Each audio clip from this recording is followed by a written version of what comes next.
দর্শক বন্ধুরা, আপনারা দেখছেন যে এই দোকানটা আমার নূতন দোকানে একটা পানির লরি আসছে। মানে যে বেশতে আছে না, যে কাঁচরা পানিগুলো এগুলো তোলার জন্য একটা গাড়ি আসছে। খুব অনেক অতিরিক্ত সাউন্ড ছিল, বিদায় আমি ওখান থেকে চলে আসলাম পুরান দোকানে।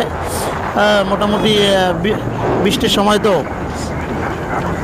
খুবই রাস্তা ভিজে ছিল, ভিজার কারণে খুবই আস্তে আস্তে আসা হয়েছে। এই জায়গাটায় কিছু যা অংশ আপনার লাইট নেই, সব খুবই অন্ধকার, খুবই অন্ধকার ছিল। সামনে একটা কার ছিল, মোটামুটি অনেক পানি ছিল রাস্তায়, বৃষ্টি হচ্ছিল, একইভাবে বৃষ্টি হচ্ছিল। যাচ্ছি আমার পুরান দোকানে, যাচ্ছি পুরান দোকানে, যাচ্ছি পুরান দোকানে। এখানে একটা স্পিড ব্রেক আছে, স্পিড ব্রেকটা পার হওয়ার পরে আপনার একটা মোড় আছে। এই ডাইনে মোড় ঘোরার পরে এখন একটা লেফট সাইডে একটা মোড় আছে।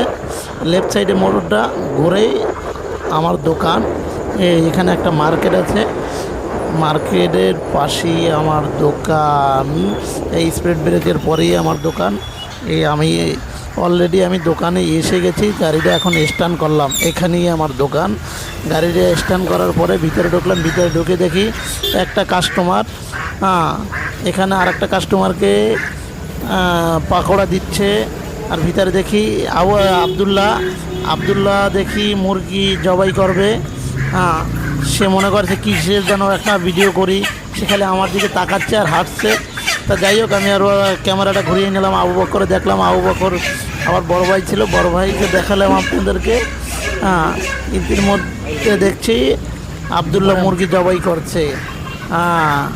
এখন আবদুল্লাহ মুরগি জবাইয়ের জন্য তৈরি আছে। কী বলে জবাই দিচ্ছে সেটা জানেন? বিসমিল্লাহির রহমানির রহিম, আল্লাহু আকবার বলে আবদুল্লাহ মুরগি জবাই কাটছে। এখন মুরগি আরও একটা কাটবে। মনে করছে ওরকে কোনো ভিডিও করছে, আসলে যে আমি আমাকে বলছে যে আমি কি বলে বিসমিল্লাহির রহমানির রহিম আল্লাহু আকবার বলে আমি হালাল করছি।